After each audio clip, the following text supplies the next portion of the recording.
তাণ্ডব শুরু হয়ে গেছে, ঝড়ের তাণ্ডব। শো শো করে বেড়ে যাচ্ছে ঝড়। কি বাবা, কি অবস্থা দেখো, পুরো কালো হয়ে গেছে। সবাইকে জানাই শুভ সকাল। তো সকাল সকাল দেখো আমি পুরো রেডি হয়ে গেছি, কারণ 6:20 ট্রেনটা ধরবো, সেই জন্য আর কি। অনেক সকালে উঠলাম, ঠান্ডা ঠান্ডা চলে যেতে পারবো। আর দেরি করে গেলে না ট্রেনে প্রচণ্ড ভিড় হয়, কারণ বনগা লোকালে সাংঘাতিক ভিড় হয়। ওটা নতুন কি, ওটা সারা জীবন হয়ে আসছে। তো রিক্সা বাইরে দাঁড়িয়ে আছে, আমি এখন বেরাবো। ঘরের সব গুছিয়ে রেখে গেলাম। দেখো রান্নাঘরটাও পরিষ্কার করে রেখে গেছি, গ্যাসটা মুছে ঢাকা দিয়ে রেখে গেলাম, কারণ বৃষ্টি পড়ে না প্রচুর, ওই জন্য এভাবে রেখে গেলাম আর কি। আর ভাতের হাঁড়িও সব উবুড় করে রেখে দিয়েছি, রান্না করার আর লোক কোথায়।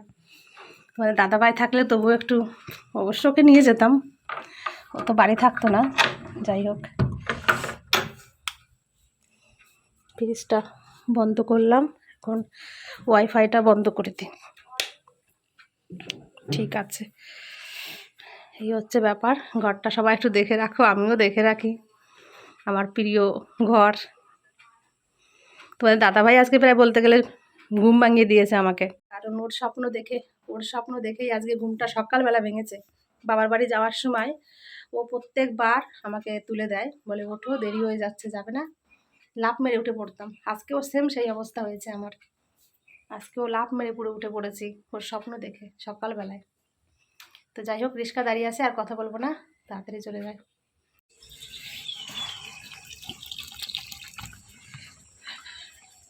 আমি আসলাম, তুমি সাবধানে থেকো। আসলাম, ফোন করো, ফোন রিসিভ করো।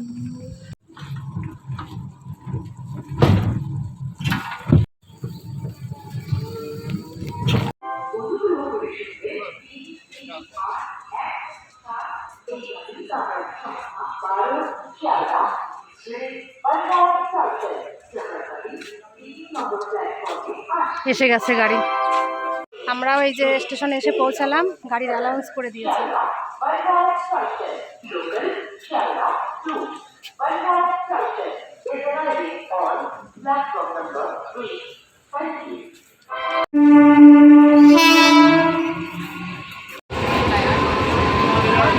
দেখো আজকে সকাল সকাল ট্রেন কত ফাঁকা আছে, সিট পুরো ফাঁকা। আর অন্যদিন কি ঠেসে ঠুসে যায় বেলা হলে।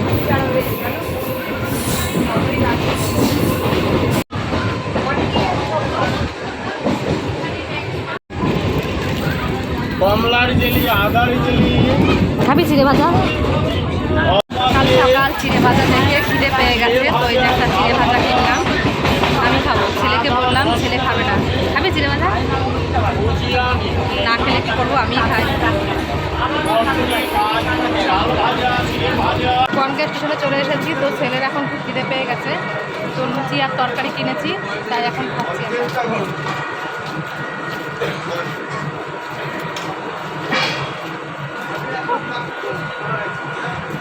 তরকারিটা ভালো হয়েছে খেতে না?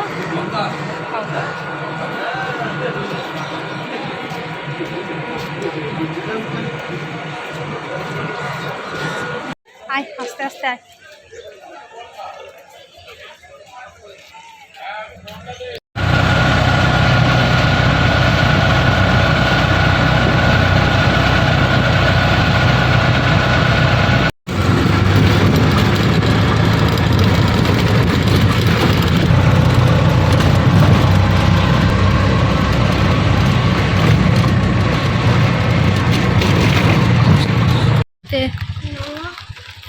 নামবো বাবা, দাঁড়া। কই দিতে আমি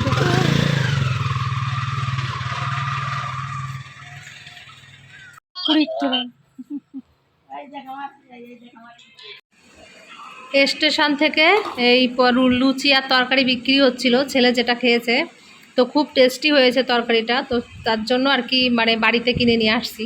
আমারও খেতে ইচ্ছা করছিল, তো রাস্তায় দাঁড়িয়ে তেমন খেতে ইচ্ছা করে না, তো এই যে বাড়িতে নিয়ে আসছি। ভাই এখন বসে খাচ্ছে, আমিও এখন একটু খাবো। আর ভাইয়ের বউ বাড়িতে নেই, ও গেছে বাবার বাড়িতে, আজকে বিকালে বাড়িতে আসবে। মা তুমি খাও? মা না, আমি একটু খাবো না।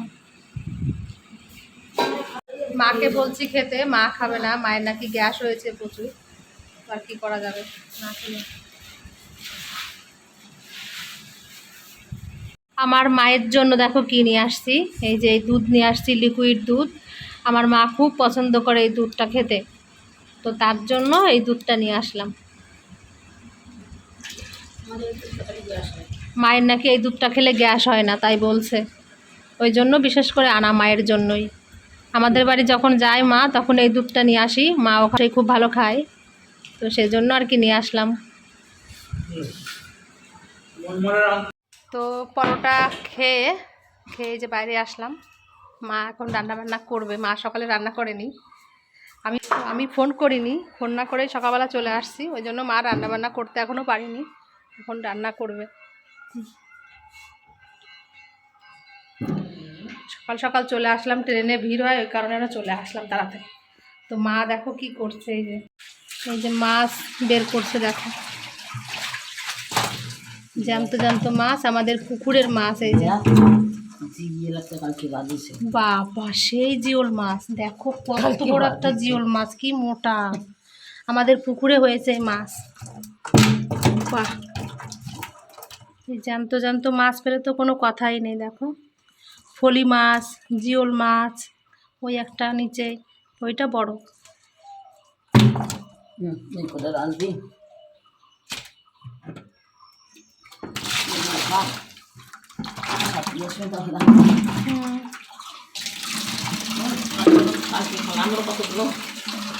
আমাদের এই পুকুরে হয়েছে, ও খেপলা দিয়ে, খেপলা জাল দিয়ে শুধাই।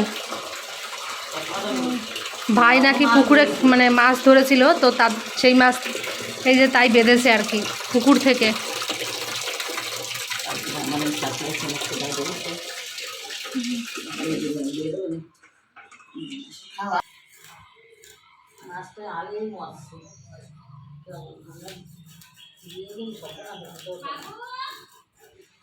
এই যে রান্না বসিয়ে দিয়েছে, মাছ কেটে দেখো। তো এখানে যে লাউ দিয়ে মাছ রান্না করবে, লাউ দিয়ে, আর ওই ফলি মাছ দিয়ে রান্না করবে, আর এই বরবটি ভাজা করবে মা। এই যে তো কাটাকাটি করছে, আর মা এই যে চা বানিয়েছে। আমি বাড়ির থেকে দুধ নিয়ে আসছিলাম, তো এই দুধ দিয়ে মা চা বানিয়েছে, বলছে এই দুধ দিয়ে চা বানালে নাকি গ্যাস হয় না, তো তার জন্য এই যে দুধ দিয়ে চা বানিয়েছে, মা খাচ্ছে আর আমি খাচ্ছি। ছেলে আর খেলো না, ছেলে কোথায় চলে গেছে। আর এদিকে মেঘও করেছে। মায়ের কাছে একটু সবজি কেটে দিয়ে আসলাম, চালটা ধুয়ে দিয়ে আসলাম, মা রান্নাবান্না করছে। আর এদিকে এখন যাচ্ছি ছাদের উপর, প্রচণ্ড পরিমাণে মেঘ করেছে, ঝড় বৃষ্টি মনে হচ্ছে আসবেই। পুরো বাবা, পুরো চারিদিক অন্ধকার হয়ে গেছে, দেখো অবস্থা, হাওয়া ছেড়ে দিয়েছে।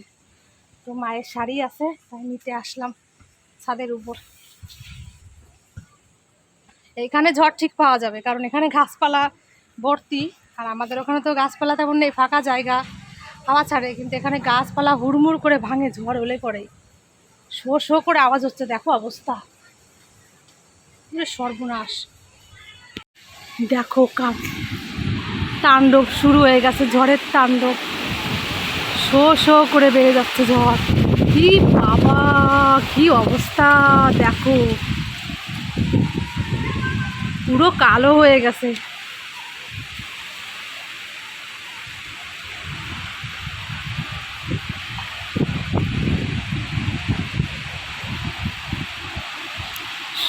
কিভাবে আওয়াজ হচ্ছে ঝড়ের, গাছপালার, বাবা এই বড় বড় গাছ যদি ঝড়ে একবার ভেঙেছে তো অনেক গাছ ভেঙে গেছে।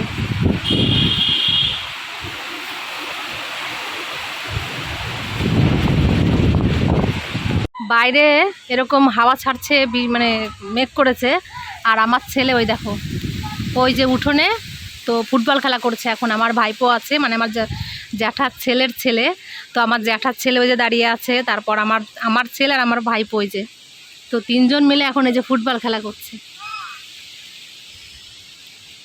এরকম অবস্থা আর কি। তো আমাদের গ্রামে দেখেছো কত বড় বড় উঠোন।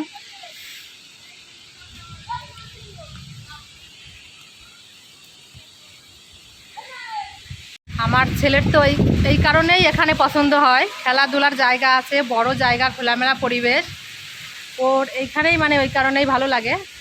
মানুষের একটা মনের ব্যাপার আছে, ভালো লাগার ব্যাপার আছে, এটা সত্যি কথাই।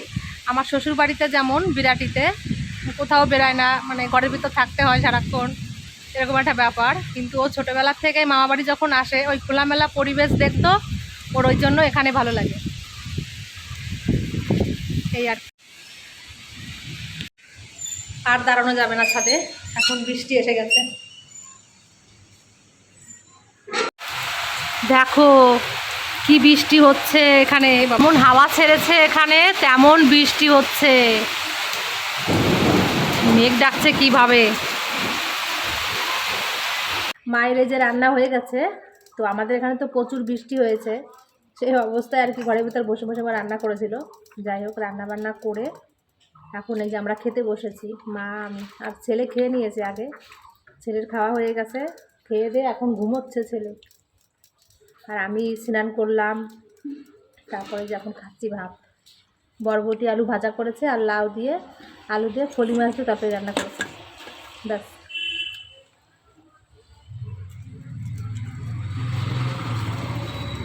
আমার ভাইয়ের বউ বাড়িতে নেই, বাবার বাড়িতে গেছে বেড়াতে, তো ভাই আনতে গেছে, ডাক্তার দেখাবে আজকে একটু, তাই ভাই আর কি ডাক্তার দেখিয়ে ভাইয়ের বউকে নিয়ে আসবে। খাওয়া দাওয়া করলাম, খাওয়া দাওয়া করে অনেক লোক, প্রায় 7-8 জন মিলে আমরা সবাই একটু গল্প করলাম, গল্প করে আর কি উঠলাম। আর ছেলে এদিকে সেই কখন ঘুমিয়েছে, এখনও দেখো ছেলে ঘুমোনো আছে, এই দেখো সে কখন ঘুমিয়েছে, আজকে অনেক সকালে ঘুম থেকে উঠেছে না, ওই কারণে ঘুম মানে ভাঙছে না ওর। এই মনা, অর্ণব, এই অর্ণব, তুই উঠবি না? স্নান করিসনি এখনো, বিকাল হয়ে গেছে, ওঠ না বাবাই। কি ঘুম পড়ছে কি জানি, সেই সকালবেলায় সেই দুপুরবেলা ঘুমিয়েছে খাওয়া দাওয়া করে, 11টার দিকে ঘুমিয়েছে, এখনও ঘুমিয়েই যাচ্ছে, স্নানও করেনি। আর ঠান্ডা ঠান্ডা ওয়েদার পেয়েছে, কাঁথা গায়ে দিয়ে একদম ঘুমোচ্ছে।